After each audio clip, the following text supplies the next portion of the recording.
কি হলো এটা? সাদিদ কি তার পা খেয়ে নিয়েছে নাকি? নতুবা পা কোথায়? নীলা বোকার মতো পা নাড়াতে লাগলো। পা খাইনি, এমন নড়াচড়া করলে ঠিকই খেয়ে নেবো। হুটহাট কোলে নেন কেন? ব্যথা পেয়ে পা ভাঙবে, ব্রেক্স আমি নিতে পারবো না। নীলার লজ্জা লাগছে। এমনভাবে কারো কোলে উঠলে লজ্জা যে লাগারই কথা, তার উপর ছেলে হলে তো আরও বিপজ্জনক। নীলা কণ্ঠে জড়তা নিয়ে বলল। নিচে নামিয়ে দিন, আমি পারবো না। সাদিদ পাত্তা দিল না, উল্টো নীলাকে আর একটু শক্ত করে নিজের সাথে মিশিয়ে নিল। অদ্ভুত ভালো লাগায় নীলার শরীর জুড়িয়ে যাচ্ছে। একটা ছেলে একটা মেয়েকে এমন অন্ধকারাচ্ছন্ন রাস্তায় কোলে নিয়ে হাঁটছে। বিষয়টা মেয়েটার জন্য লজ্জা, এমনকি ভয়ঙ্কর লজ্জাজনক। কিন্তু নীলার ভালো লাগছে। লজ্জা লাগলেও ভালো লাগার পরিমাণটার ওজন সেক্ষেত্রে অনেক বেশি। হলুদ বাতি লাগানো স্থির হয়ে দাঁড়ানো এক রিকশার সামনে এসে সাদিদ থামল। নীলাকে রিকশার সিটে বসিয়ে দিতেই চালক বলে উঠল। ভাইজান মেলা রাইত হইরে লইছেন, বহুক্ষণ ধইরা বই আছি। মামা ক্ষমা করবেন, ইচ্ছে করে দেরি করে দিই, এই ম্যাডামের জন্য লেট হলো। আইসা আপনি বন, অহন এমনই দেরি হইয়া গেছে। সাদিদও এবার সিটে চড়ে বসলো।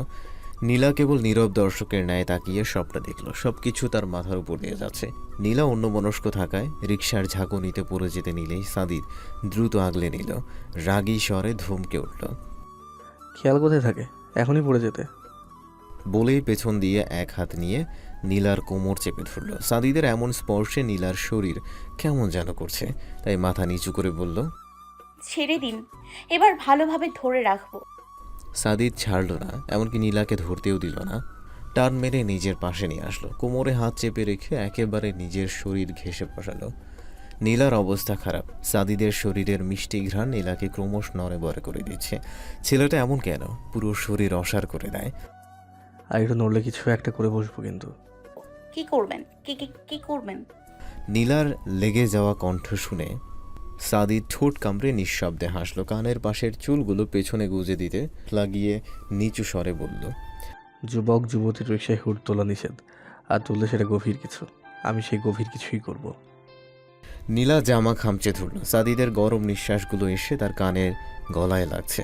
শরীর ক্রমশ শিহরিত হয়ে উঠছে। নীলা ভদ্র মেয়ের মতো নড়াচড়া থামিয়ে দিল, একেবারে স্থির কাঠ হয়ে বসল। সাদিদ দুষ্টু হেসে নীলার কানের লতিতে ঠোঁট স্পর্শ করল। নীলা চোখ মুখ খিচে অন্যদিকে তাকালো, তার নিঃশ্বাস প্রায় বন্ধ হয়ে যাবার উপক্রম। সাদিদ মুখ তুলে নীলাকে এমন অবস্থায় দেখে মৃদু হাসল। নিজের সাথে নিবিড়ভাবে জড়িয়ে দেখে আবছা অন্ধকারে নীলার লজ্জা মাখা মুখটা আবছাই দেখতে পেল। ঘুমের মধ্যে কেউ চাদর ধরে টানাটানি করাতে শান্ত আবারও টান মেরে শরীরে চাদর দিল। কিন্তু এ তো মহাবিপদ, বারবার চাদর চলে যাচ্ছে। শান্ত ঘুমে চোখ বন্ধ রেখেই জড়ানো কণ্ঠে বলল। নীলপেপি, ছাদর টানিস না, শীত লাগে। কিন্তু না, আবারও চাদর টানাটানি। বিরক্তিতে শান্ত ঘুমের মধ্যেই চোখ মুখ কুঁচকে ফেলল। লাথি খাস না, রাতের বেলা এমন টানাটানি করতেছিস কেন? কিন্তু আবারও চাদরে টান পড়তেই শান্ত রেগে গিয়ে উঠে বসল। কিন্তু এ কি, রুমপুর অন্ধকারের রাজ্য, সবুজ আলো ড্রিম লাইটটাও নেই। জানালার পর্দাগুলো টানা দেয়া। এক কথায় রুমের মধ্যে আলোর বিন্দু মাত্র ছিটে ফোটা নেই। রুমের এমন ছমছমে অবস্থায় শান্তর কিছুটা ভয় লাগলো।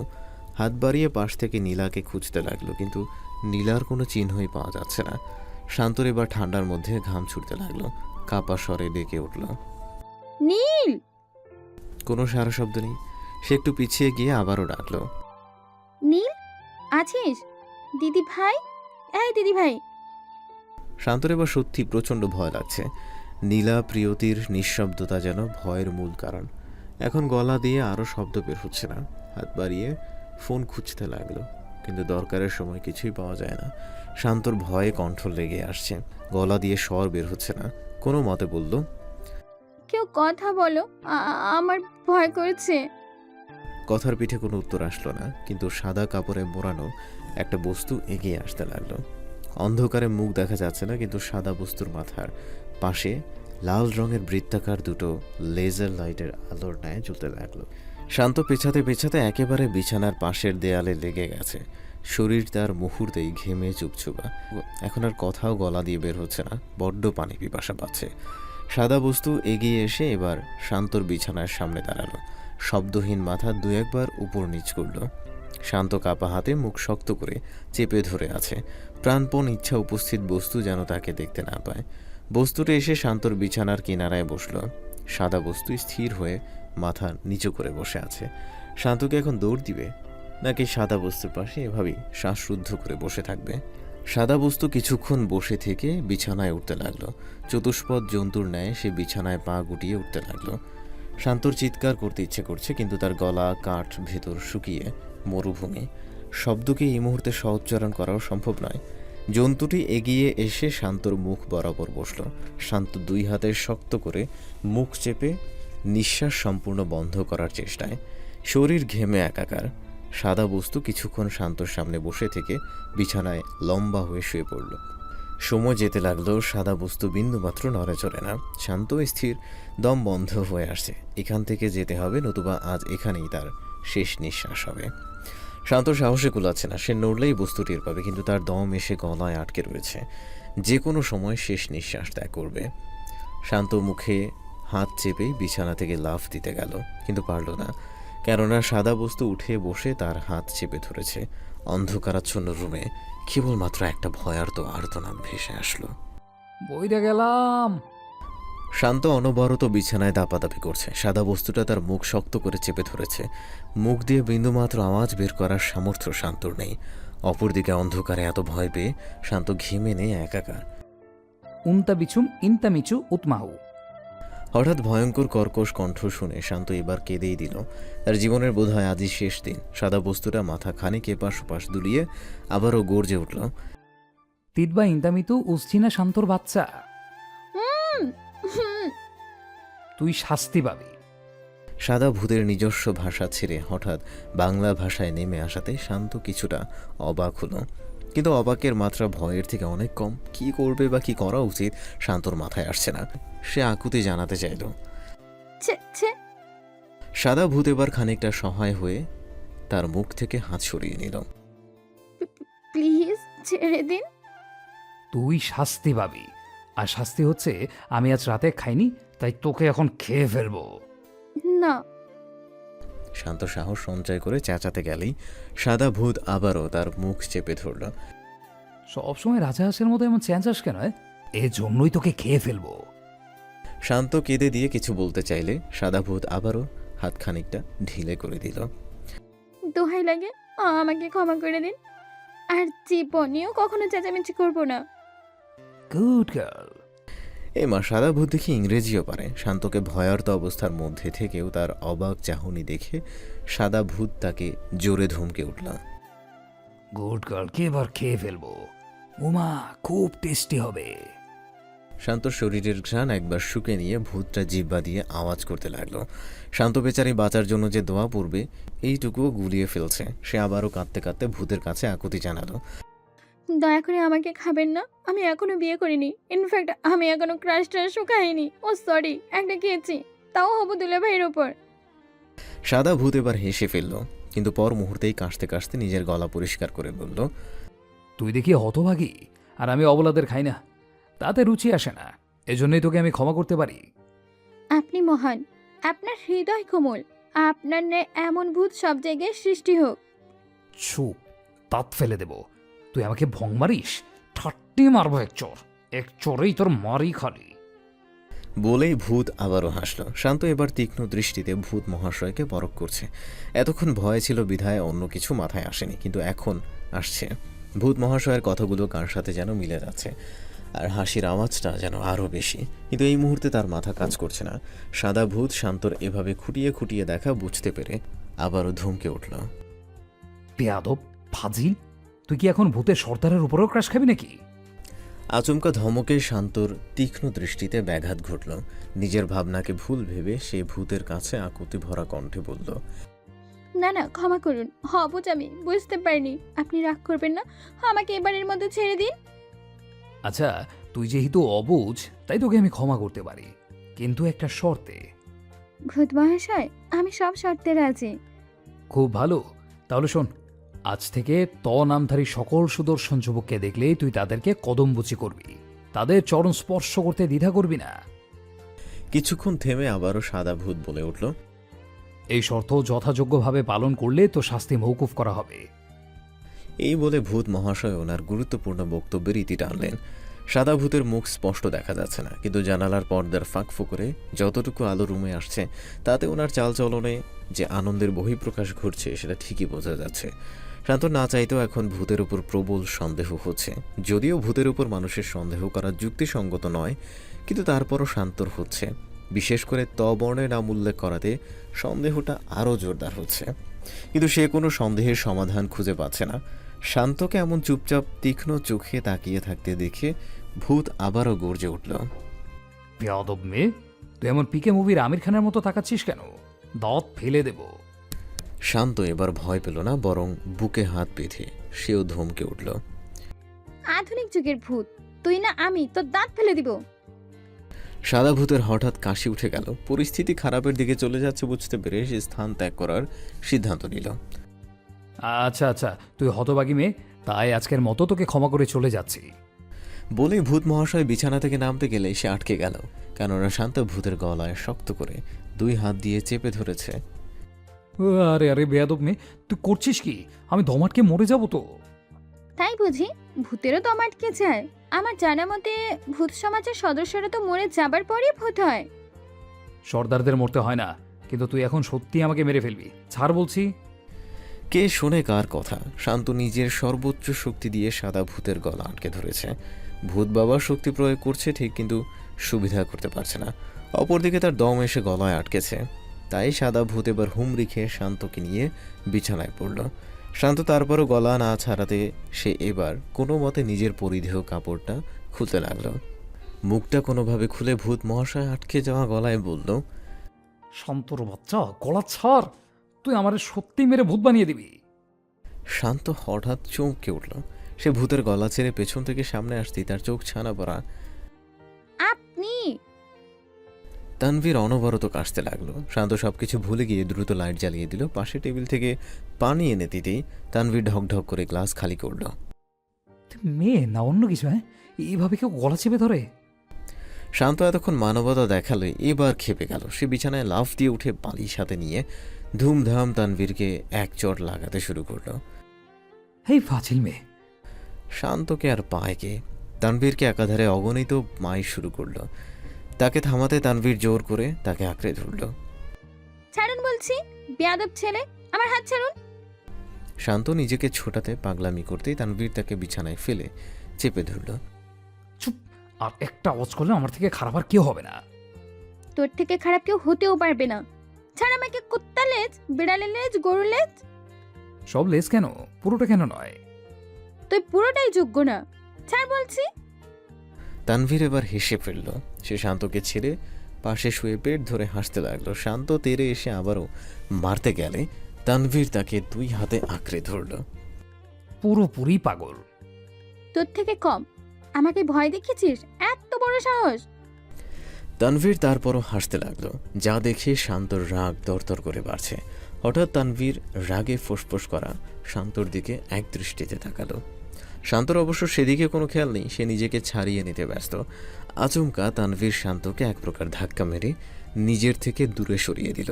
তাকে আর কোনো কিছু না বলতে দিয়ে সে রুম থেকে বেরিয়ে গেল। শান্ত খানিকটা ভ্যাবাচাকা খেয়ে গেলেও পরক্ষণেই রাগে গর্জে উঠল। কোথায় যাচ্ছিস? সাহস থাকলে আবার আয়। তোর হাড় কর ভেঙে আমি ভূতদেরকে 40 দাঁত খাওয়াবো। নদীর পাড়ের শীতল বাতাসে গা ক্রমশ শিহরিত হবার জোগাড়। নীলা চঞ্চল দৃষ্টি নিয়ে এদিক ওদিক ঘুরে দেখছে, মুখে তার বিস্তৃত হাসি। খুব সুন্দর। সাদিদ হাসল। সে নীলার হাতটা মুঠোতে নিয়ে সামনে এগিয়ে গেল। তীরে একটা ছিপ নৌকা বাঁধা। কি ফুল ঠিক বোঝা যাচ্ছে না, কিন্তু নৌকাটা পুরোটা জুড়ে ফুল দিয়ে সাজানো। এসব কি? কেন, ভালো লাগছে না? সেটা কথা নয়, এসবের মানে কি? আমি তো কিছুই বুঝতে পারছি না। সাদিদ আবারও হাসল। নীলা এখনও চোখ বড় বড় করে তীরে বাঁধা নৌকাটা খুঁটিয়ে খুঁটিয়ে দেখছে। সাদিদ প্রথমে নৌকায় উঠে হাত বাড়িয়ে দিল। উঠে আসো। নীলা চমকিত দৃষ্টি নিয়েই নৌকায় উঠল। সাদিদ তাকে সাবধানে নিয়ে নৌকার অপর পাশে বসিয়ে দিল। হাঁটু গেড়ে নিচু হয়ে নীলার হাত দুটো নিজের হাতে নিল। সেদিন বলেছিলাম না নৌকায় বেড়াবি কিনা, পরে এই অবস্থার জন্য কথাটা রাখতে পারিনি, তাই আজকে এইসব আয়োজন। নেভারল্যান্ডে সেদিনের কথা মনে হতেই নীলা মাথা নিচু করল। কি একটা পরিস্থিতিতে তারা সেদিন পড়েছিল। সাদিদ নীলার থুতনিতে হাত দিয়ে নিচু করে রাখা তার মুখটা উপরে তুলল। আজ আবার পূর্ণিমা। পূর্ণিমা রাতে কথা রাখতে পারলে মন্দ হয় না, তাই এত রাতে এখানে নিয়ে আসলাম। তোমার খারাপ লেগেছে? নীলা নিঃশব্দে হাসল। সামনের ব্যক্তিটা কি বোঝে না নীলার জন্য এই মুহূর্তটা কতটা মধুর। নীলার ঠোঁটে হাসি দেখে সাদিদ উঠে দাঁড়ালো, কেননা সে নিজের উত্তর পেয়ে গেছে। সাদিদ এক কদম যেতেই নীলার ডাক। আপনি কোথায় যান? কোথায় আর যাবো, মাঝি ভাইকে ছুটি দিয়েছি, তাই আজকের জন্য তোমার নৌকার মাঝি সাদিদ ইবনে শাহরিয়ার। আপনি মজা করছেন না তো? আমাকে দেখে এমনটাই মনে হচ্ছে? I am serious. আপনি নৌকা চালাতে পারেন? নীলা খানিক শুকনো কাশল। সাদিদ নিজের মতো বানিয়ে নিয়েছে, তাই তাকে বলেও লাভ হবে না। সাদিদ বৈঠা হাতে নিয়ে অপর পাশে বসল। প্রথম কয়েক মিনিট তাকে বেশ বেগ পেতে হলো। এদিকে যেতে চাইলে নৌকা ওইদিকে যায়। এই সময়টুকু নীলা হেসে কোটি কোটি। এত হাসার কি হলো? স্বাভাবিক একটা বিষয়। স্বাভাবিক বিষয় বিধায় হাসি আটকাতে পারছি না। ইংল্যান্ডে এত বছর পড়াশোনা করে এসে কেউ নৌকা চালাচ্ছে এমনটা সচরাচর চোখে দেখি না, তাই হাসি কন্ট্রোল হচ্ছে না। তাহলে সেটা বলো, এত কষ্ট করে হাসা দরকার কি? আমাকে বললেই তো হাসি রাস্তা বন্ধ করে দেবো। কি হাসবো নাকি? নীলা বুঝল না, তাই সে সাদিদের দিকেই তাকিয়ে আছে। কিন্তু সাদিদের নিচের ঠোঁট কামড়ানো দেখে দ্রুত চোখ ফিরিয়ে নিল। নিজের মনেই আওড়ালো, অসভ্য পুরুষ। জোরে বলো, গালিগালাজ জোরে করতে হয়। নীলা লজ্জা পেল। জিরাফের কান বললে ভুল হবে না। নীলা ইতস্তত বোধ নিয়েই বলল, এত দূর যে চলে আসলাম কেউ যদি জানতে পারে, আপনি আগে বললে ভালো হতো। এত রাতে কে জানবে? আর জানলেও সমস্যা নেই। নীলা নখ খুঁড়তে লাগলো। সাদিদ নীলাকে পর্যবেক্ষণ করে আবারও বলল, তোমার সমস্যা হলে বলতে পারো, না, আমি নিজের জন্য বলিনি। কিন্তু বলার তো কথা। মোটামুটি অপরিচিত একটা ছেলের সাথে এত রাতে একা আছো, সমস্যা অবশ্যই হওয়ারই কথা। নীলা উত্তর দিল না। কথা সত্য হলেও নীলার মাথায় একবারও এইসব আসেনি। কেন জানি সাদিদকে সে অবিশ্বাস করতে পারে না। বারবার নিয়ন্ত্রণহীন মনটা জোর গলায় এক কথাই বলে, এই ছেলেটা নিজের জীবন থাকতে নীলার ক্ষতি করবে না, এমনকি কাউকে ক্ষতি করার চেষ্টা অবধি করতে দিবে না। আমাকে ভয় করছে না যদি তোমার একাকিত্বের সুযোগ নেই? সাদিদের এমন কথায় নীলা মাথা নিচু করে লাজুক হাসল, কিন্তু মুখে উত্তর দিল না। কিন্তু মনে মনে ঠিকই দিয়ে ফেলেছে। নীলাকে লাজুক হাসতে দেখে সাদিদও হাসল। বৈঠার আঘাতে নদীর পানিতে ছলাৎ ছলাৎ আওয়াজ হচ্ছে। অনেকটা সময় বৈঠা চালিয়ে সাদিদ নৌকা প্রায় মাঝ নদীতে নিয়ে আসলো। আশেপাশের ঘরবাড়ি গাছগুলোকে এখান থেকে বেশ ছোট ছোট দেখা যাচ্ছে। পূর্ণিমার চাঁদের আলোতে নৌকাটা বেশ উজ্জ্বল। সাদিদ এবার বৈঠা রেখে উঠে দাঁড়ালো। মাঝ বরাবর এসে নীলাকে ডাকলো, এখানে আসো। নীলাও আস্তে আস্তে পা ফেলে এগিয়ে আসলো। সাদিদ মৃদু হেসে নীলাকে নিয়ে মাঝ নৌকায় বসলো।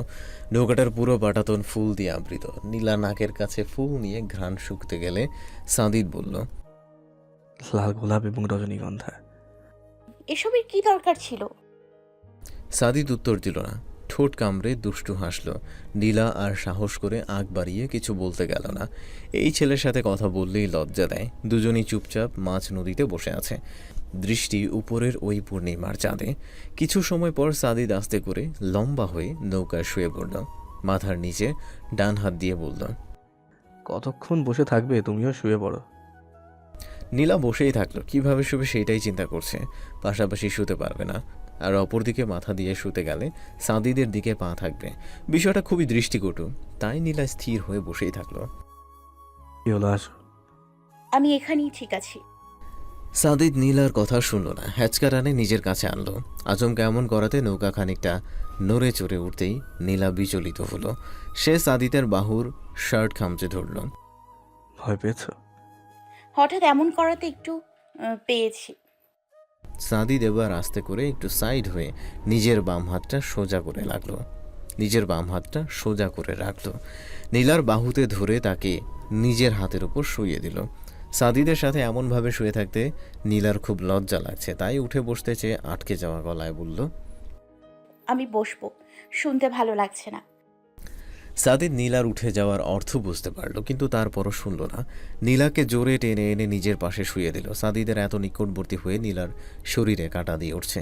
সাদিদ এবার সোজা থেকে বাম কাঁধ হলো। নীলার অবস্থা কাহিল। সাদিদের গরম নিঃশ্বাস তার চোখে মুখে এসে ঠিকরে পড়ছে।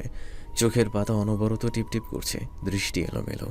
সাদিদ মৃদু হাসল, নীলাকে নিজের আরেকটু কাছে টেনে তার গালে হাত রাখল। গালে আলতো করে হাত বুলিয়ে দিতেই নীলা চোখ খিচে বন্ধ করল। তার পুরো শরীরে ঝড় বইছে। এখনও কি উত্তর নিয়ে ভয় আছে? আমাকে নিজের এত কাছে দেখেও কি দ্বিধায় থাকবে? নীলা এবার পিটপিট করে চোখ খুলল। সাদিদ এখনো নীলার গালে আলতো করে হাত বুলাচ্ছে। নীলাকে চোখ খুলতে দেখে সাদিদ মিষ্টি করে হাসল, মাথা নিচু করে নীলার কপালে নিজের উষ্ণ ঠোঁট স্পর্শ করে আদর করে দিল। নীলা সাদিদের কাঁধ খামচে ধরে নিজের মধ্যকার কম্পনটা থামাতে চাইল। সাদিদ কপাল থেকে মুখ সরিয়ে নীলার চোখের দিকে তাকালো। চাঁদের আলোয় নীলার মুখের বর্ণে স্পষ্ট বোঝা যাচ্ছে, কিন্তু তার চোখ ঠোঁটের কম্পন দেখে সাদিদের বুঝতে অসুবিধা হলো না যে তার প্রাণ পাখি লজ্জা পাচ্ছে।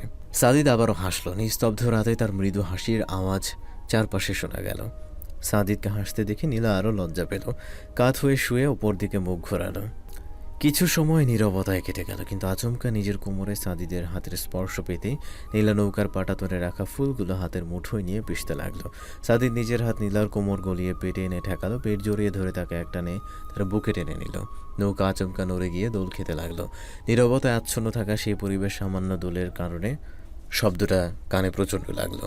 নীলার শরীর থরথর করে কাঁপছে। এত গভীর হয়ে জীবনে কোনো পুরুষের সান্নিধ্যে এসে আসেনি। সাদিদই প্রথম ব্যক্তি যে নীলার এতটা কাছে এসেছিল, কিন্তু তখন বয়স অল্প, কৈশোর পেরিয়ে আসতে পারেনি।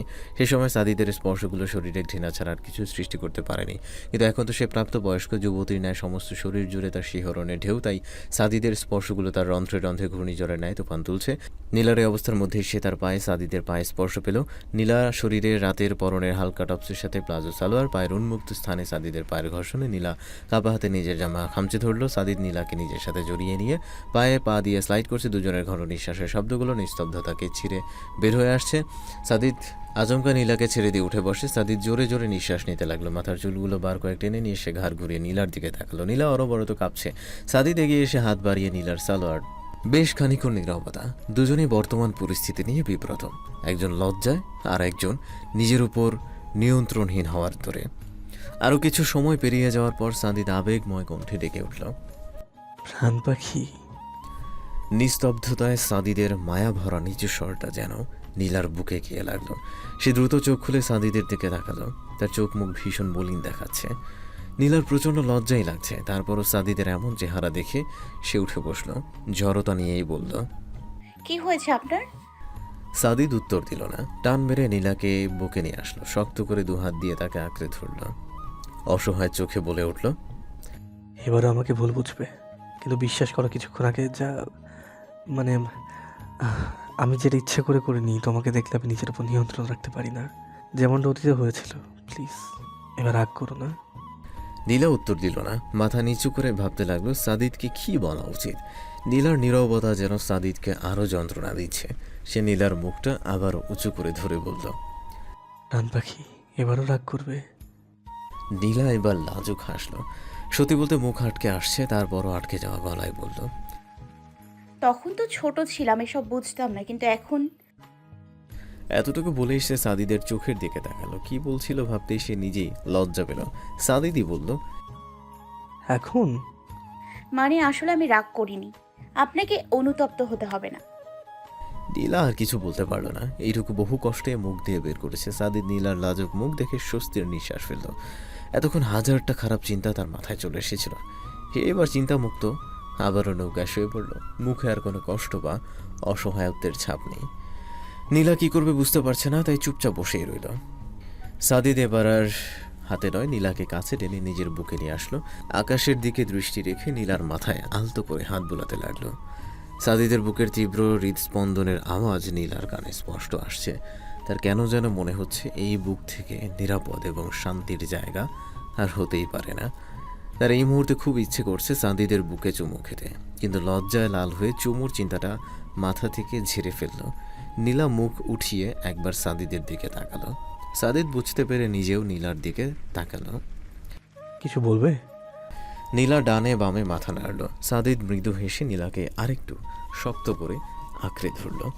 পূর্ণিমার চাঁদের দিকে তাকিয়ে বলল, প্রাণ পাখি, জানো তোমাকে নিয়ে রাত জেগে একসাথে চাঁদের আলো দেখবো, এমনটা আমার অনেক দিনের ইচ্ছা ছিল।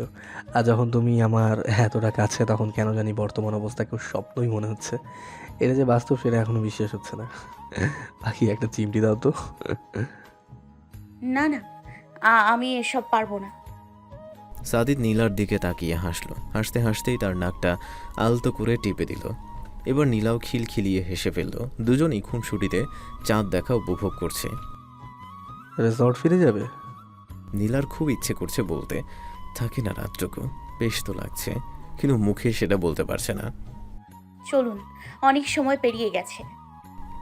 সাদিদ উঠে বসে নৌকাটা তীরে নেবার জন্য বৈঠা হাতে নিল। তীরে এসে নীলাকে সাবধানে নিচে নামিয়ে চলে আসতে নিলেই নীলা বলে উঠল, ফুলগুলো সবার না? ফুল সরাবো কেন? মানে এভাবেই থাকবে? সকালে যদি মাঝি ভাই এসে নৌকায় ফুল দেখে তাহলে কি মনে করবে? সাদিদ হঠাৎ কথা থামিয়ে দিল। নীলার দিকে তাকালে সে দ্রুত দৃষ্টি নত করল। সাদিদ ঠোঁট কামড়ে হাসল, কিন্তু তারপরেও নীলার লাজুক মুখটা আবারও দেখার বড্ড ইচ্ছে হচ্ছে। তাই হ্যাচকা টানে নীলার কোমর চেপে ধরল। কানের কাছে মুখ নিয়ে ফিচেল গলায় বলল, কি আর মনে করবে? যেটা স্বাভাবিক সেটাই মনে করবে। কিন্তু অস্বাভাবিক বিষয় এটাই যে স্বাভাবিক বিষয়টা আমাদের মধ্যে হয়নি। বড় দুঃখের বিষয়। নীলা লজ্জা পেয়ে সাদিদকে মৃদু ধাক্কা দিয়ে দূরে সরালো। কয়েক কদম এগিয়ে যেতেই সাদিদ হাসতে হাসতেই বলল, আরে পাখি, কই যাও? মাত্রই না বললে নৌকার ফুল পরিষ্কার করবে।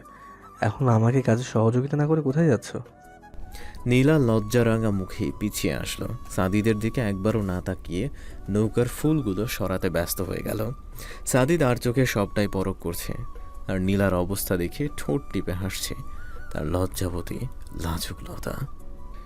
সকালের কড়া রোদের আলোয় নীলার চোখে মুখে এসে লাগছে। পাশ থেকে আর একটা বালিশ তুলে নিয়ে নীলা মুখ ঢেকে দিল। কিন্তু শান্তির ঘুমটা বেশিক্ষণ ঘুমোতে পারল না, কেননা শান্ত নামক অশান্ত ব্যক্তি রীতিমতো অত্যাচার শুরু করে দিয়েছে। বালিশ, গায়ের চাদর এমনভাবে টানাটানি শুরু করাতে নীলা ঘুম ঘুম কণ্ঠে বলে উঠল, ইস, যা তো, বিরক্ত করিস না। কিন্তু কে শুনে কার কথা? শান্তর অনবরত ধাক্কা ধাক্কিতে নীলার চোখের ঘুম পালালো। পিটপিট করে চোখ খুলতেই সে দেখতে পেল কোমরে হাত দিয়ে শান্ত রাগী চোখে তার দিকেই তাকিয়ে আছে। তোর সমস্যা কি? সকাল সকাল এমনভাবে বিরক্ত করছিস কেন? তোকে যে তুলে আছাড় দিচ্ছি না, তার জন্য শুক্রিয়া আদায় কর। নীলা ভ্রু কুচকে তাকালো। সকাল সকাল শান্তর এমন তিরিক্ষি মেজাজের কারণটা সে ঠিক আঁচ করতে পারছে না। নীলাকে সুবিধা করে দিতে শান্তই এগিয়ে আসলো। রাতে কোথায় গিয়েছিলি? শান্তর সামান্য কথাটাতে নীলার এবার কাশি উঠে গেল। দৃষ্টি এলোমেলো হয়ে সে কথা সাজাতে মনোযোগ দিল, কিন্তু পরিস্থিতি সামলানোর মতো তেমন কোনো কথা মাথায় আসছে না। আসলে না, মানে আসলে নকলে বাদ দিয়ে সত্যি করে বল। শান্তর এমন রাগী স্বরে নীলা আরও ঘাবড়ে গেল। যতটুকু সাজাতে পেরেছিল এখন সেটাও গুলিয়ে ফেলল। এমত অবস্থায় প্রিয়তি রুমে আসলো। শান্তকে আবারও রাগী চেহারায় দেখে সে হাসি মুখেই বলল, শান্ত, তুমি আবার নীলাকে জেরা করতে লেগেছ? একটা রাত নিয়ে এত পড়েছো কেন? দিদি ভাই, তুমি বাধা দিও না। তুমি না হয় অন্য ভাইয়ার সঙ্গে দেখা করতে গিয়েছিলে, কিন্তু নীল কোথায় গিয়েছিল সেটা আমাকে জানতেই হবে। আমাকে এমন বিপদের মুখে ফেলে কোথায় গিয়েছিলি তুই? মানে কি বিপদ? সেটা তোকে জানতে হবে না। তুই বল, তুই রাতে কোথায় ছিলি? নীলা এবার আর মোড়া ভাঙতে ভাঙতে উঠে দাঁড়ালো। বেশ আয়েশ করে একটা মিথ্যা কথা বলে ফেলল। ঘুম আসছিল না, তাই হাঁটাহাঁটি করতে বেরিয়ে গেছিলাম। বলেই এক প্রকার কেটে পড়ল। বিপজ্জনক জায়গা থেকে দ্রুত সরে যেতে পারলেই মঙ্গল। নীলা চলে যেতেই শান্ত রেগে গিয়ে ধুম করে বিছানায় বসল। তানভীরকে ব্লেন্ডার মেশিন দিয়ে জুস করে খেতে পারলে শান্তর বোধহয় কলিজাটা শীতল হতো। নীলা টুথব্রাশে পেস্ট নিয়ে আয়নার দিকে তাকাতেই তার হাত থেমে গেল। তার পরনে এখনও রাতের জামাটাই রয়েছে। আবারও রাতের কথাগুলো মনে পড়তেই নীলার শরীর মৃদু শিরশির করে উঠল। মনে হচ্ছে সাদিদের স্পর্শগুলো এখনও তার শরীরে কম্পন সৃষ্টি করছে। নীলা মাথা নিচু করে হাত দিয়ে মুখ ঢেকে লাজুক হাসল, আর সাদিদের লজ্জাজনক কথাগুলো মনে হতেই নিজেই আওড়ালো। অসভ্য পুরুষ। সবাই ব্রেকফাস্ট করে নিয়েছে, কেবলমাত্র নীলা সাদিদি বাকি রয়ে গিয়েছিল। একসাথে দুজন দেরি করে ঘুম থেকে ওঠা নিয়ে সবাই কিছুটা অবাক হলেও কোইন্সিডেন্স ভেবে আর মাথা ঘামালো না। কিন্তু শান্ত তীক্ষ্ণ চোখে দুজনার হাবভাব পরখ করছে। তার জহুরির চোখ বলছে কিছু একটা তো ঘাপলা রয়েছে, কিন্তু সেই ঘাপলাটাই ঠিক করে ধরতে পারছে না। কিন্তু তার সন্দেহের অভিযান বহাল রয়েছে। সাদিদ নীলাকে সাথে নিয়ে ব্রেকফাস্টের জন্য আসলো। বাকি সবাই তখন রিসোর্টটা ঘুরে ঘুরে দেখছে। রাতের কথাগুলো নীলার মাথায় অনবরত ঘুরঘুর করছে, তাই সাদিদের সামনে সেও লজ্জাই পাচ্ছে। কি হলো, খাও? জি খাচ্ছি। সাদিদ খেতে খেতে খেয়াল করছে নীলা শুধু চামচ নিয়ে নাড়াচাড়া করছে। একবার মুখে দিলে আর দেয়ার নাম নেই। সাদিদ এবার নিঃশব্দে উঠে দাঁড়ালো। নীলার একেবারে পাশে নিজের চেয়ারটা টান দিয়ে বসলো। এমন পাবলিক প্লেসে সাদিদকে নিজের এতটা কাছে আসতে দেখে নীলা দূরে সরে যেতে চাইল, কিন্তু সাদিদ সেটা হতে দিলে তো। কোথায় যাও? একটু দূরে বসি, সবাই দেখলে খারাপ ভাববে। তোমাকে তো পণ্ডিতই মারাতে হবে না, চুপচাপ বসো আর হাঁ করো। কি? Open your mouth. একদম না, দূরে সরুন বলছি। কে শোনে কার কথা? সাদিদ নিজেই নীলাকে খাইয়ে দিতে লাগলো, আর সে নিজেও খেয়ে নিল। নীলা তো লজ্জায় প্রায় শেষ। এক প্লেট, এমনকি একই স্পুন দিয়ে তারা খাবার খাচ্ছিল। সাদিদের অবশ্য সেদিকে বিন্দুমাত্র খেয়াল নেই। সে কেবল মনোযোগ সহকারে খাবার শেষ করেছে। পাখি, ক্যাপুচিনো কফি না ক্রিমি ল্যাটে? আপনার যা ভালো লাগে। আরে সেটা কেমন কথা, তুমিই বলো। নীলা কিছু না বলে মৃদু হাসলো। সাদিদ বুঝতে পেরে নিজেও হাসলো। তারপর নীলার নাকটা টিপে দিয়ে একজন ওয়েটারকে ডেকে ক্রিমি লাটে দিতে বলল। টেবিলে একটা কফি দেখে নীলা কিছুটা অবাক দৃষ্টিতে সাদিদের দিকে তাকালো। অপরদিকে সাদিদ ঠোঁট কামড়ে দুষ্ট হাসছে। নীলার আর বোঝার বাকি নেই যে সাদিদের দুষ্ট বৃদ্ধি। বুঝলে পাখি, এক পাত্রে আহার করলে মহব্বত বৃদ্ধি পায়, তাই মহব্বত বৃদ্ধিকরণের প্রক্রিয়া চালাচ্ছি। নীলা নিজের মনে বলে উঠল, এই ছেলে মারাত্মক লেভেলের চাপাবাজ। নিজের দিক ঠিক রাখতে দুনিয়ার সব আজগুবি লজিক এনে দাঁড় করাতেও সে পিছু পা হয় না। সাদিদ নীলার কুচকানো কপাল দেখে মৃদু হাসল। তারপর নীলার দিকেই প্রথমবার কফিটা এগিয়ে দিল। তারপর নিজেও কফি কাপে চুমুক দিল। তারপরই বেশ খুশি হয়ে বলে উঠল, লাজবাব। জীবনে এত কফি খেয়েছি কিন্তু এত টেস্টি কখনোই মনে হয়নি। All credit goes to. এতটুকু বলেই সাদিদ থেমে গেল। নীলার দিকে খানিকটা ঝুঁকে এসে ফিসফিসিয়ে বলে উঠল, my queen's lips, it's really delicious babe. বলে সাদিদ ছোট্ট করে নীলার কানের লতিতে চুমু খেল। নীলা কারেন্টের শক খেয়েছে, এমনভাবে মাথা নিচু করে পিছিয়ে আসলো। হার্টবিট তার অস্বাভাবিক হারে বেড়ে গিয়েছে। এই ছেলে না জানি কোনো একদিন তার অসভ্য কথাবার্তায় আর কাজকর্মে নীলার অ্যাটাক ফ্যাটাক করিয়ে ফেলে।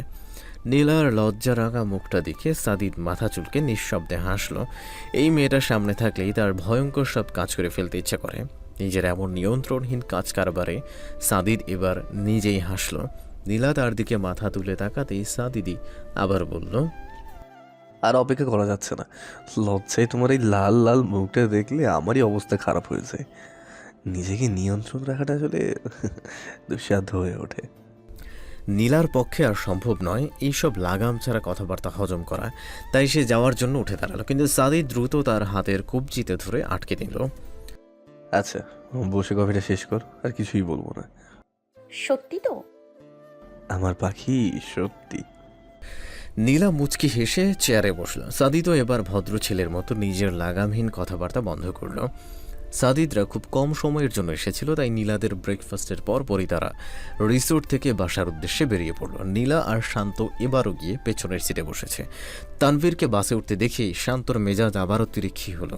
সকাল থেকে এই মানুষরূপী সাদা ভূতের দর্শন সে একবারও পায়নি। কে জানে কোথায় গিয়ে গা ঢাকা দিয়েছিল, কিন্তু এতক্ষণ পর এখন তাকে দেখেও আবার রাতের ঘটনা মনে পড়ল এবং রাগ ক্রমাগত ফুঁসিয়ে উঠল। সাদিদ এসে নীলাদের সিটের সামনে দাঁড়িয়ে খানিকটা শুকনো কেশে গলা পরিষ্কার করল। নীলা তাকে দেখেই জানালার বাহিরে দৃষ্টি নিক্ষেপ করল, আর সাদিদের অবস্থা বুঝতে পেরে সে মিটমিটিয়ে হাসতে লাগলো। এবার শান্তর কোনো দিকে খেয়াল নেই, সে কেবল তানভীরকে পেছন থেকে তীক্ষ্ণ চোখে দেখছে। শান্ত, তুমি কি এখানেই বসতে চাও? জি ভাইয়া, কেন? আসলে শান্ত এবার সাদিদের ভাবভঙ্গি খেয়াল করছে। সাদিদ সরাসরি তাকে উঠে যেতে বলতে পারছে না, তাই মাথা চুলকাচ্ছে। শান্ত এবার আর চোখে নীলাকেও পরখ করল। সে ক্রমাগত ব্লাশ করছে। বুদ্ধিমতী শান্তর আর বোঝার বাকি নেই যে কোন নদীর পানে কোন সমুদ্রে গিয়ে পড়ছে। হারামি, তুই আমার সামনে সাধু সাজস, তলে তলে টেম্পো চালাস, আর আমি জানতে চাইলে বলো হরতাল। দোস্ত আসতে রাজহাঁসের মতো চেঁচাস কেন? সবাই এখনই শুনতে পাবে। গত রাতে তানভীরকে গতরাতে তানভীরও তাকে ভূত সেজে এমনটা বলেছিল। শান্ত আর কথা না বাড়িয়ে হাসি মুখে সিট থেকে উঠে গেল। ইতিমধ্যে সবাই সিটে বসেছে, তাই শুধুমাত্র তানভীরের পাশের সিটটা খালি রয়েছে। কিন্তু শান্তর সেখানে বসার বিন্দু মাত্র ইচ্ছে নেই। আর অপরদিকে সাদিদ নীলার মধ্যে কাবাব মে হাড্ডি হবারও ইচ্ছা নেই, তাই শান্ত বাধ্য হয়ে তানভীরের পাশের সিটটাতে গিয়েই বসল। নিজে কাবাবের মধ্যে হাড্ডি হবার থেকে পাশের জনকে কাবাব বানিয়ে খেয়ে ফেলা অতি উত্তম। শান্ত আর চোখে তানভীরকে একবার দেখে নিয়ে কুটিল হাসল। তানভীরকে রাতের জন্য আরেকটু ধুলাই করবে ভেবেই শান্তর মনে খুব শান্তি লাগছে। পাশে কাউকে বসতে দেখে তানভীর এবার মাথা তুলে তার দিকে তাকালো। শান্তকে দেখে এমন একটা ভাব করলো যেন তাকে সে এই জীবনে দেখেনি। অপ্রত্যাশিত আগন্তুকের ন্যায় তানভীরের এমন ব্যবহারে শান্ত ভ্রু বাঁকিয়ে তাকালো। তানভীর সেটা দেখেও না দেখার ভান করে সিটে হেলান দিয়ে চোখ বন্ধ করলো। শান্তর রাগে পিত্তি জ্বলছে। ভাব, আমার সাথে ভাব মারে? তোর ভাবের গোষ্ঠী কিলাই। শান্ত নিজে বকবক করে তানভীরের গোষ্ঠী উদ্ধার করতে লাগলো। সমস্যা কি তোমার? এমন সারের মতো কেউ কেউ করছো কেন? শান্ত বিস্ফোরিত চোখে তানভীরের দিকে তাকালো। সে তো নিজের মনে আওড়া ছিল, এই ছেলে শুনল কিভাবে, কিন্তু পর মুহূর্তেই চমকিত ভাব বাদ দিয়ে সে ক্ষেপে উঠল। যাদের ষাঁড়ের মতো কান তাদের কাছে সব কথা কেউ কেউ কেউ মনে হয়। শান্তকে অবাক করে দিয়ে তানভীরের আবারও চোখ বন্ধ করল। শান্তর যেন নিজের চোখকেও বিশ্বাস হচ্ছে না। ছেলেটা হঠাৎ এত ভালো হয়ে গেল কিভাবে? 2 দিন আগে তো হুমড়ি খেয়ে তার সাথে ঝগড়া করলো, এখন এত ভদ্র হয়ে গেল কিভাবে? অদ্ভুত। বেশ কিছুক্ষণ যাবৎ সাদিদ বেশ ভদ্রতা বজায় রেখেছে, নো দুষ্টুমি নো খুনসুটি, এক কথায় নীরবতায় বাস ভ্রমণ উপভোগ করেছে এবং নীলাকেও করতে দিয়েছে। চোখে রৌদ্র লাগছে এমন একটা ভাব নিয়ে সাদিদ এবার জানালার পর্দাটা টেনে দিল। নীলা কিছু বলার জন্য ফিরে তাকাতেই দেখতে পেল সাদিদ সিটে হেলান দিয়ে চোখ বন্ধ করেছে। হয়তো ঘুম পেয়েছে, তাই নীলাও আর কিছু বলতো না। চুপচাপ সে কানে ইয়ারফোন গুঁজে দিল। মিনিট 2-1 পরে পিঠের দিকে থেকে সাদিদের বাম হাতটা নীলার কোমর স্পর্শ করতেই নীলা দ্রুত চোখ খুলে সাদিদের দিকে তাকালো। সাদিদ এখনও চোখ বন্ধ করে রয়েছে, কিন্তু তার হাত দুটো এক জায়গায় সীমাবদ্ধ হয়ে থাকলো না।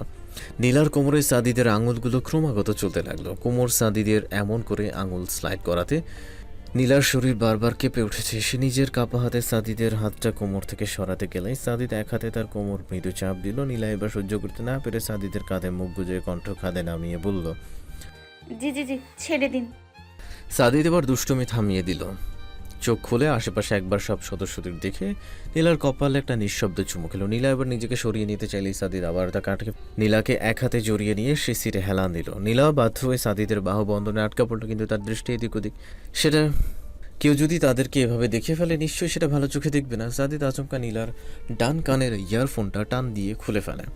নীলা কিছুটা অবাক হতে সাদিদ মৃদু হেসে নিজের কানে সেটা লাগালো। এবার নীলাও হাসলো, লাজুক হাসি।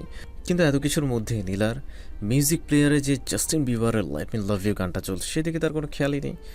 সাদিদ নীলাকে এর জন্য ছেড়ে দেবে নাকি? সাদিদ নিচু হয়ে কানে কানে ফিচেল স্বরে বলে উঠল, আমি বাধা দিলাম কবে? বরং তুমি তো দূরে সরিয়ে রাখো, নিজেও কাছে টানো না, আর আমি যখন টেনে নিতে চাই তখনও তোমার কাঁপাকাঁপি দাপাদাপি শুরু। নীলা সাদিদের বুকে আস্তে করে একটা কিল বসালো। অসভ্য। নীলার মুখ থেকে আবার এই শব্দ শুনে সাদিদ হেসে ফেলল। সবাই যেন না শুনতে পায়। নীলা দ্রুত সাদিদের মুখে নিজের হাত চেপে ধরে এদিক সেদিক তাকাতে লাগলো। কেউ খেয়াল করেনি দেখে হাফ ছাড়ল, কিন্তু সাদিদের থেকে বাঁচতে পারল না। নীলার হাতটা ধরে রেখে সাদিদ তার হাতের তালুতে চুমু দিল। নীলা শিহরিত হয়ে হাত সরিয়ে নিতে চাইলেই সাদিদ তাকে আরও টেনে নিয়ে চুমু দিল। সাদিদের থেকে ছাড়া পেয়ে নীলা লজ্জায় লাল নীল হয়ে সিটে হেলান দিয়ে চোখ বন্ধ করল। নীলার লজ্জায় রাগা মুখটা দেখে সাদিদ নিঃশব্দে হাসতে লাগলো। সাদিদরা বাসায় আসতে এক দফা অবাক হলো। আটশাট পোশাক পরিহিত মেয়েটাকে দেখে সাদিদের কপাল অটোমেটিক্যালি কুঁচকে এলো। মেয়েটা তাদেরকে দেখে এক প্রকার দৌড়ে আসলো। খুশিতে আত্মহারা হয়ে শায়লা রহমানকে জাপড়ে ধরল। মামি। তানহা শায়লা রহমানকে 2 হাতে শক্ত করে জড়িয়ে ধরল, এক প্রকার হাড়গোড় ভেঙে ফেলার জোগাড়। শায়লা রহমানের বোধহয় শ্বাস আটকে যাওয়ার অবস্থা, কিন্তু তানহার ছাড়ার নাম নেই। কিরে, তুই কখন আসলি? ভাই কিছুক্ষণ আগেই এসেছে, তোমাদের সারপ্রাইজ দেব বলে ফোনে বলিনি। সেটা না হয় বুঝলাম, কিন্তু ফুপা ফুপি কই? তারা আসেনি? না ভাই, বাবার অফিসে ভীষণ চাপ, সময় একেবারে নেই, তাই বাবা আসেনি, আর মা বাবার জন্য আটকা পড়েছে। আচ্ছা, তাহলে তুই উপরে যা, ফ্রেশ হয়ে নিচে আস, খেতে খেতে না হয় বাকি কথা বলবো। সবাই তানহার সাথে কৌশল বিনিময় করে উপরে উঠে গেল। সাদিদ তাকে এক পলক দেখে উপরে ওঠার জন্য সিঁড়িতে পা বাড়ালো, কিন্তু তানহা গিয়ে পেছন থেকে তার হাত টেনে ধরল। এতদিন পর দেখা, ভালো আছে কি সেটাও জিজ্ঞাসা করবি না? তুই যে ভালো আছিস সেটা দেখতেই পাচ্ছি, আর কান যেহেতু ঠিকঠাক আছে সবার কথোপকথনও শুনেছি। এত তেরামি করে কথা বলিস কেন? সরি টু সে, বাট আমি তোর জন্য নিজেকে চেঞ্জ করতে পারবো না। বলেই সাদিদ উপরে উঠতে গেলে তানহা আবারও তার হাত টেনে ধরল। সাদিদের এবার রাগে চোখ মুখ গরম হয়ে লাল হলো, ঝাটকা মেরে তার হাতটা সরিয়ে নিল, গম্ভীর স্বরে ধমকে উঠল। খবরদার তানহা, একদম আমার গা ঘাঁষাঘাঁষি করবে না। এমন করিস কেন সাদি? আর সবার সাথে তো এমন করিস না, কেবল আমার বেলাতেই তোর এত রাগ, এত ক্ষোভ। কেননা বাকি সবাই তোর মতো কাজ করবার করার চেষ্টা করে না, তাই এমন করি না। ইন্টারমিডিয়েটের কথা এখনো মনে ধরে রেখেছিস? সেটাই কি যথাযোগ্য নয়? তানহার উত্তর শোনার সাদিদ আর প্রয়োজন বোধ করল না, কেননা সে আর কথা বাড়াতে চায় না। তাই দ্রুত পায়ে নিজের রুমে গেল। তানহাও এবার ফুসতে ফুসতে ফ্রেশ হতে চলে আসলো, কিন্তু আয়নার সামনে নিজের প্রতিবিম্বকে দেখে সে তৃপ্তির হাসি হাসল। এবার তোকে ছাড়ছি না সাদি, অনেকদিন আমার থেকে দূরে সরে থেকেছিস। এবার তোকে এই তানার ছেলে আটকা পড়তেই হবে, কেননা নিজেকে আমি সেই রকমভাবেই তৈরি করেছি। রাতের খাওয়া দাওয়ার পর নীলা রুমে আসতেই ফোনের ভাইব্রেশনের আওয়াজ শুনতে পেল। সেন্টার টেবিল থেকে ফোনটা তুলে স্ক্রিনে তাকাতেই সে নিঃশব্দে হাসলো। সে ফোনটা রিসিভ করে বিছানায় গেল। আসসালামু আলাইকুম।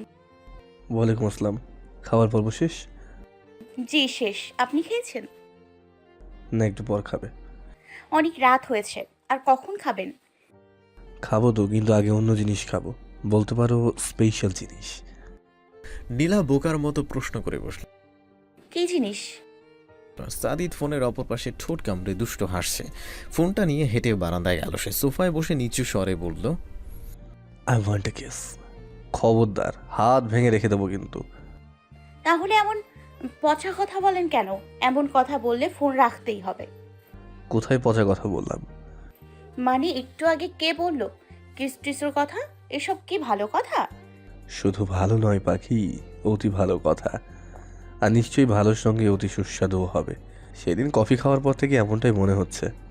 নীলার শ্বাস আটকে যাওয়ার অবস্থা, পাখা চলছে, তারপর সে ঘেমে যাচ্ছে। কিন্তু অপরদিকে সাদিদ নেশাক্ত কণ্ঠে বলল, পাখি, কবে আসবে সেই দিনটা? অপেক্ষার রজনী যে বড্ড দীর্ঘ এবং কষ্টদায়কও। আমি রাখছি। শুধু তো এইটাই পারো। সাদিদ নিজেই ফোনটা কেটে দিল। আর নীলা এখন হাসছে। মাঝে মধ্যে সাদিদের বাচ্চামিগুলো দেখলে না হেসে পারা যায় না। রাগ করলে দুনিয়ার সব ভুলে যায়। এত বড় মানুষটা বাচ্চাদের মতো আচরণ করে।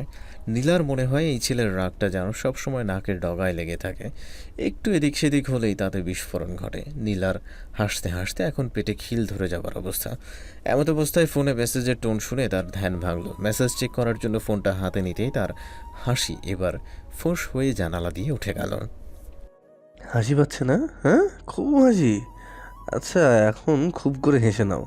কয়েকদিন পরে তো কান্না করেই সময় যাবে না, তাই এখন যত বড় হেসে নাও। শীঘ্রই তোমার জন্য হাসি কান্নার সংমিশ্রণের ব্যবস্থা করব। তখন তোমার এই অবস্থা দেখে আমি হাসবো। এক কথায় দম ফাটানো হাসি যাকে বলে। কি ভয়ঙ্কর ছেলে! নীলা আবারও ঘামতে লাগলো। এই ছেলে সত্যি তার কোনো একদিন মরণব্যাধির রোগ বাঁধিয়ে ছাড়বে, আর ভালোবাসার বীজ হিসাবে মরণব্যাধি বীজ। আশেপাশের পরিবেশ দেখতে নীলার বেগ পেতে হচ্ছে, কেননা সাদিদ প্রচণ্ড স্পিডে ড্রাইভ করছে, যার জন্য ভালোভাবে কিছুই দেখা যাচ্ছে না। এখন শুধু অ্যাক্সিডেন্ট না হলেই হয়। নীলা যে কিছু বলবে সেটাও রাস্তা নেই। এক ধমকি খেয়ে সে ঠান্ডা।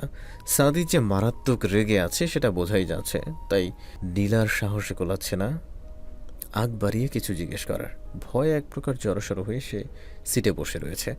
জনসমাগম থেকে বেশ দূরে, সম্ভবত মোবাইলের দিকে এসে বড় একটা মাঠে সাদিদ গাড়িটা ব্রেক করলো। এতটা সময় নীলা একটা শব্দ পর্যন্ত করতে পারেনি। রাগে সাদিদের মুখ লাল হয়ে আছে, ফর্সা গায়ে হাতের কপালের রগগুলো স্পর্শ ভেসে উঠছে। গাড়ি ব্রেক করে সাদিদ সিটে চোখ বন্ধ করে হেলান দিল।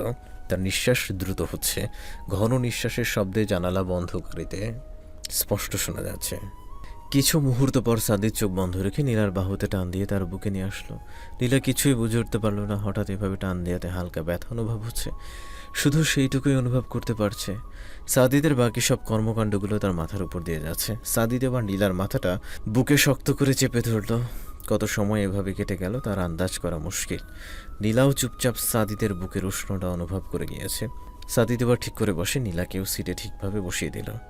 নীলার ডান হাতটা মুঠো করে ধরে একটা লম্বা শ্বাস টেনে বলল, ভয় পেয়েছো? নীলা মিয়ে গেল। সে সত্যিই সাদিদের এমন কাজে ভয় পেয়েছিল, কিন্তু মুখে বলার সাহস পাচ্ছে না। সাদিদ এবার মৃদু হাসল। নীলার গালে একটা হাত রেখে আদর মাখা কণ্ঠে বলল, আমাকে ভয় পাবার কি হলো? আমি কি কখনো তোমার উপর হাত তুলবো নাকি? আর তোমার সাথে কাপুরুষের ন্যায় আচরণও করবো না, এমন আমি স্বপ্নেও কল্পনা করতে পারি না। না, তেমন কিছু না। আসলে তখন আপনিও ওইরকম রেগে গিয়েছিলেন বলে। না রেগে কি করব? ওই ছেলেটা তোমাকে বাজেভাবে স্পর্শ করতে চেয়েছিল, এটাকে আমি দাঁড়িয়ে দাঁড়িয়ে দেখবো নাকি? মেরে ফেলিনি যে এইটাই তার ভাগ্য। শালাকে আরও খানিকটা লাগাতে পারলে বোধহয় শান্তি লাগতো, কিন্তু তারা জোরপূর্বক ধরে ফেলাতে পারলাম না। আটকিয়ে তাকে তো বাঁচিয়ে দিল, কিন্তু আমার যে এখন অগ্নির তাপ অনুভব হচ্ছে, গায়ে রীতিমতো আগুন জ্বলছে। আপনি আবারও উত্তেজিত হচ্ছেন কেন? এমনটা তো রোজ রোজ হয় না, আজকেই জীবনের প্রথম। ইনশাল্লাহ শেষ। এতদিন যেহেতু সামলাতে পেরেছি, ভবিষ্যতেও ইনশাল্লাহ পারবো। মানে এতদিন সামলানো, আমি আপনার কথা ঠিক বুঝতে পারছি না।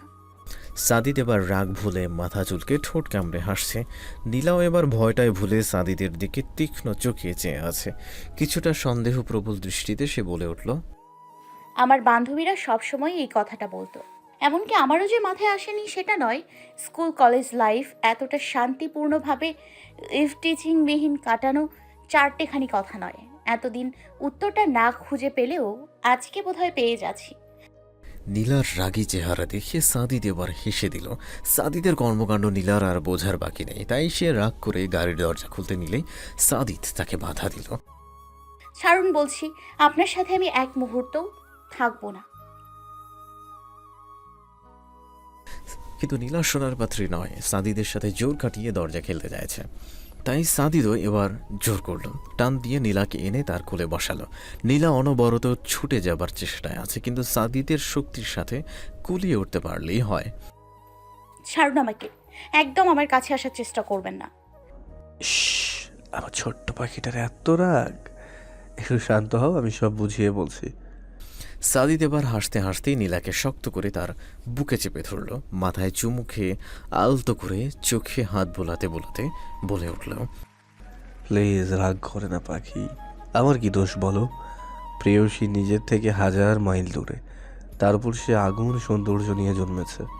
এতটা হাত গুটিয়ে কিভাবে বসে থাকবো?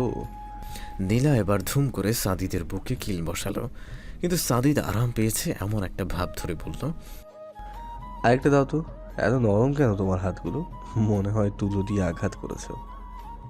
নীলা গরম চোখ করে তাকাতেই সাদিদ এবার দুষ্টমি শুরু করলো। নীলার চোখের পাতায় চুমু দিয়ে হাসতে লাগলো। নীলার আবারও চোখ গরম করতে সাদিদ তার আরেক চোখের পাতায় চুমু খেলো।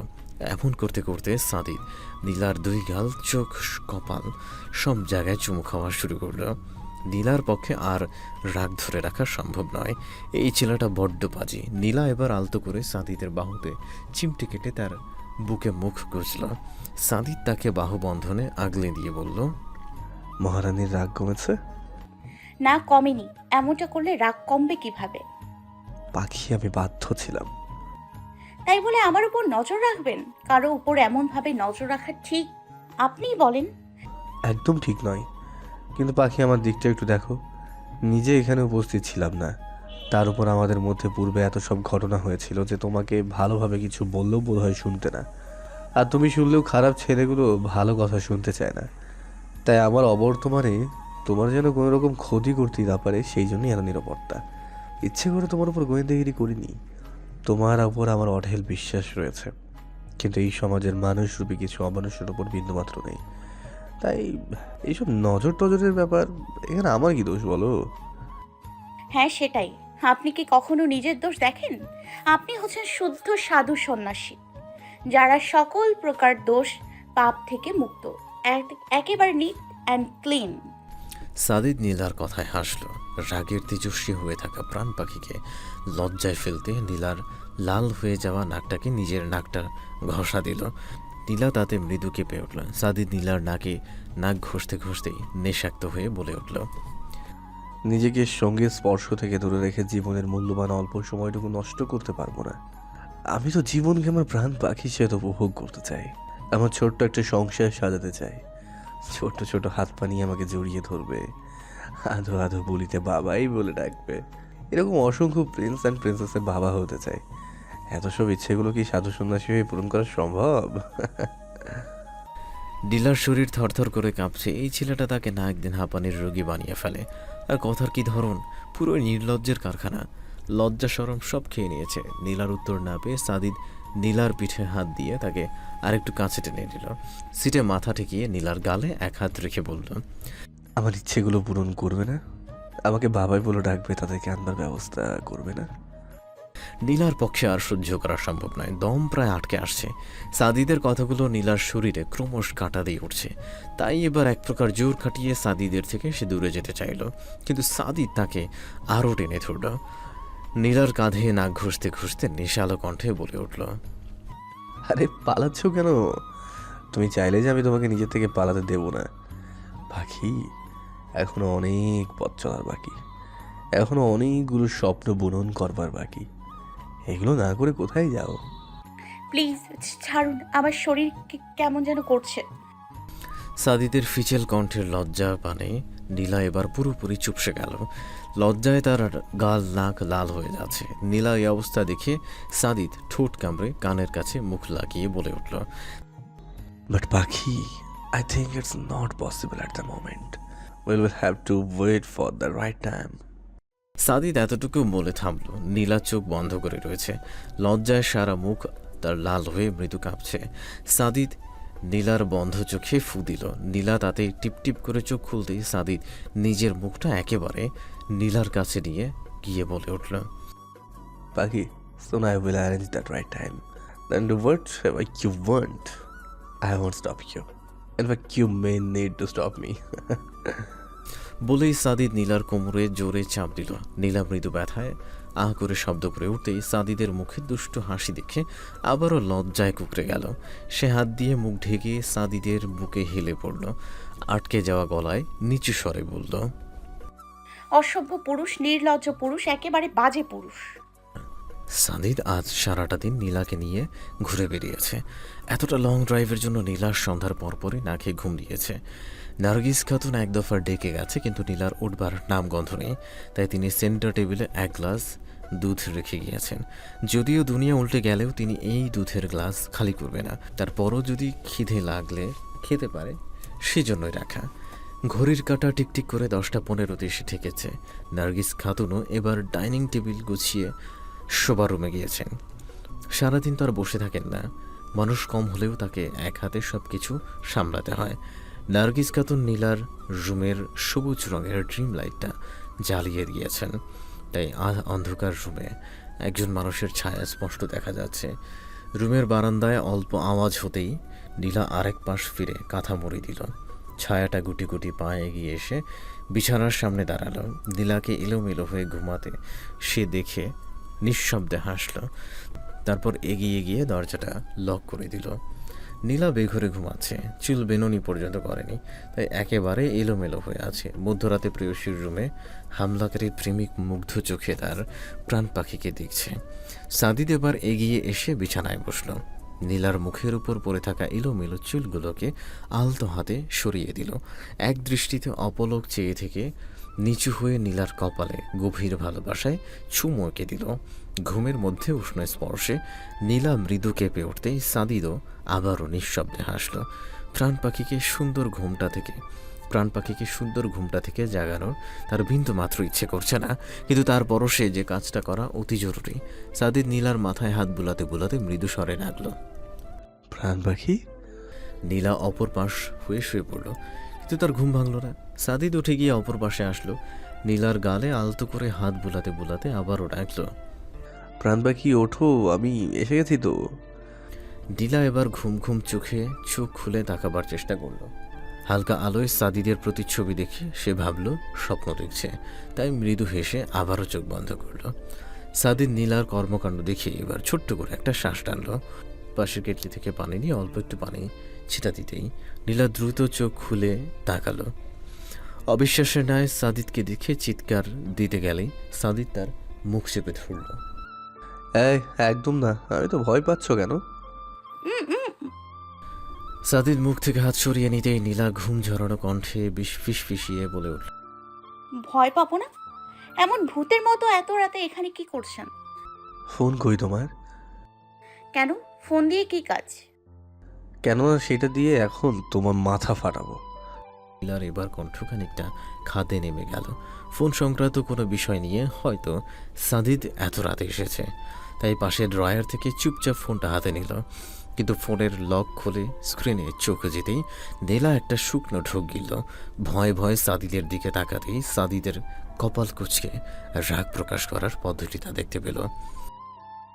কি এবার বুঝতে পেরেছো এত রাতে এখানে কেন? সরি, আসলে ফোন সাইলেন্ট মোডে ছিল। কলেজ থেকে তো সোজা আপনার সাথেই ছিলাম। তারপর আর জেনারেল মুড অন করতে ভুলে গিয়েছি। নীলার এলোমেলো দৃষ্টি দেখে সাদিদ এবার মুচকি হাসল। কাছে বসে নীলার সামনে আসা চুলগুলো কানের পেছনে খোঁজে দিল। নীলাও এবার মৃদু হাসল, কিন্তু পর মুহূর্তেই প্রায় চেঁচিয়ে উঠল। আপনি এত রাতে আমার রুমে কিভাবে আসলেন? যেভাবে বাকি মানুষজন আসে, আই মিন হেঁটে হেঁটে। এটা আমার প্রশ্নের উত্তর নয়, সত্যি করে বলুন। আমার হাতে কোনো রাস্তা ছিল না, তুই ফোন ধরছিল না, তার উপর তোমার জন্য বাসায় সবাইকেও এখন জানাতে পারবো না, তাহলে বারান্দা ছাড়ার উপায়টা কি? আপনি বারান্দা দিয়ে এসেছেন, কিন্তু কিভাবে? একটু কষ্ট হয়েছে, বাট ব্যাপার না। নীলা এবার উঠে গিয়ে রুমের এলইডি লাইটটা দিয়ে দিল। তীক্ষ্ণ চোখে সাদিদকে উপর থেকে নিচ পরখ করতে লাগলো। আরে বেবি, এইভাবে দেখার কি আছে? I am totally fine. এইভাবে গুটুর গুটুর করে দেখো না তো। It's embarrassing me. কেউ নো না, আই এম এ শাই বয়। সাদিদের বলার ধরন আর এক্সপ্রেশন দেখে নীলা মুখ চেপে হাসলো, কিন্তু তারপর কপর রাগ দেখিয়ে বলল, আপনি লাজুক হলে পৃথিবীতে নির্লজ্জের ডেফিনেশন পাল্টে যাবে। কেন? আমি এমন কি কাজ করলাম যে আমার নামে এমন অপবাদ রটাচ্ছ? বলো, আমি কি তোমাকে কখনো জাপটে ধরে এলো পাতাড়ি চুমু খেয়েছি? নাকি কখনো ফ্রেঞ্চ কিস করেছি? না তোমাকে বেডে নিয়ে দোহাই লাগে, থামুন। এমন লাজুক ছেলে আমি পৃথিবীর আনাচে কোনাচে অনুবীক্ষণ যন্ত্র দিয়েও খুঁজলেও পাবো না। নীলা দুই হাত কানে চেপে ধরে প্রায় চেঁচিয়ে কথাটা বলল। নীলার কানে এমন অবস্থা দেখে সাদিদ বেশ ভাব নিয়ে বলল, আরে আরে, প্রশংসা করতে চাও ভালো কথা, এমন চিল্লাচিল্লি করছো কেন?